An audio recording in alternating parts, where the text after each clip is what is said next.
అందరికీ నమస్తే అండి. వెల్కమ్ టు అభిరుచి వంటలు. ఈరోజు మనం క్యాబేజీ ఆలు కర్రీని రెడీ చేసుకుందామండి.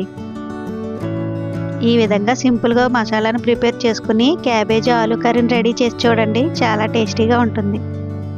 వీడియోని ఎక్కడ స్కిప్ చేయకుండా చూడండి. మా ఛానల్ ఫస్ట్ టైం చూస్తున్నట్లయితే సబ్స్క్రైబ్ చేసుకోండి. వీడియో నచ్చితే చిన్న లైక్ ఇవ్వండి. మీరు ఇచ్చే లైక్ మాకు చాలా బూస్టింగ్గా ఉంటుందండి. తీసుకున్న క్యాబేజీలో సగం క్యాబేజీ ముక్కను తీసుకుంటున్నానండి. ఈ క్యాబేజీని సన్నగా తరిగి తీసుకోవాలి.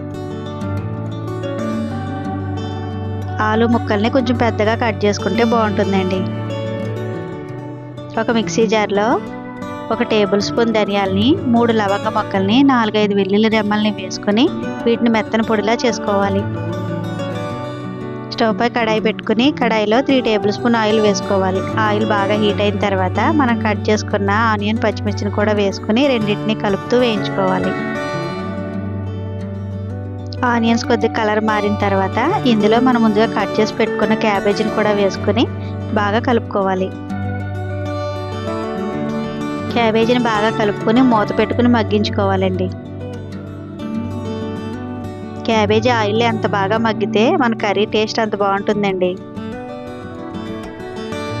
క్యాబేజీ పూర్తిగా బాగా మగ్గిన తర్వాత ఇందులో మనం కట్ చేసుకున్న ఆలు ముక్కలను కూడా వేసుకుని ఒకసారి బాగా కలుపుకోవాలి. ఇందులో మనం ముందుగా కట్ చేసి పెట్టుకున్న టమాటో ముక్కలను కూడా వేసుకుని ఒకసారి బాగా కలుపుకొని టమాటో సాఫ్ట్ అయ్యేంత వరకు మూత పెట్టుకుని మగ్గించుకోవాలి. టమాటో ముక్కలు పూర్తిగా సాఫ్ట్ అయిన తర్వాత ఇందులో మనం 2 టేబుల్ స్పూన్ల కారాన్ని, రుచికి సరిపడా సాల్ట్ని వేసుకుని ఒకసారి బాగా కలుపుకోవాలి.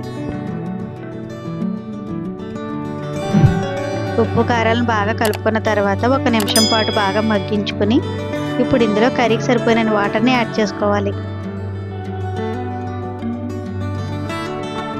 వాటర్ని యాడ్ చేసుకున్న తర్వాత ఒకసారి బాగా కలుపుకొని ఉప్పుని సరి చూసుకొని మూత పెట్టుకుని ఉడికించుకోవాలి. గ్రేవీని మధ్యలో చెక్ చేసుకుని గ్రేవీ దగ్గర పడుతున్నప్పుడు మనం మిక్సీ పట్టుకున్న పొడిని కూడా వేసుకుని బాగా కలుపుకోవాలి. ధనియాలు, వెల్లుల్లి పొడి వేసిన తర్వాత ఒకసారి బాగా కలుపుకొని 2 నిమిషాల పాటు మగ్గించుకోవాలి. హెవీగా మసాలాలు ఏమీ వేయకుండా ఈ విధంగా ఒక్కసారి ట్రై చేసి చూడండి. క్యాబేజీ ఎప్పుడు తెచ్చినా మీరు ఈ విధంగానే వండుకుంటారు. చివరిగా ఇందులో కొత్తిమీరని యాడ్ చేసుకుని ఒకసారి బాగా కలుపుకొని స్టవ్ ఆఫ్ చేసుకోవాలి. ఎంతో టేస్టీ అయిన క్యాబేజీ ఆలు కర్రీ రెడీ అయిపోయిందండి. ఇది రోటీ, చపాతీ, రైస్లోకి దేంట్లోకి తీసుకున్నా చాలా టేస్టీగా ఉంటుంది. మా వీడియో నచ్చితే లైక్ చేయండి, షేర్ చేయండి, సబ్స్క్రైబ్ చేసుకోండి. మీ అమూల్యమైన ఫీడ్బ్యాక్ని తెలియచేయండి.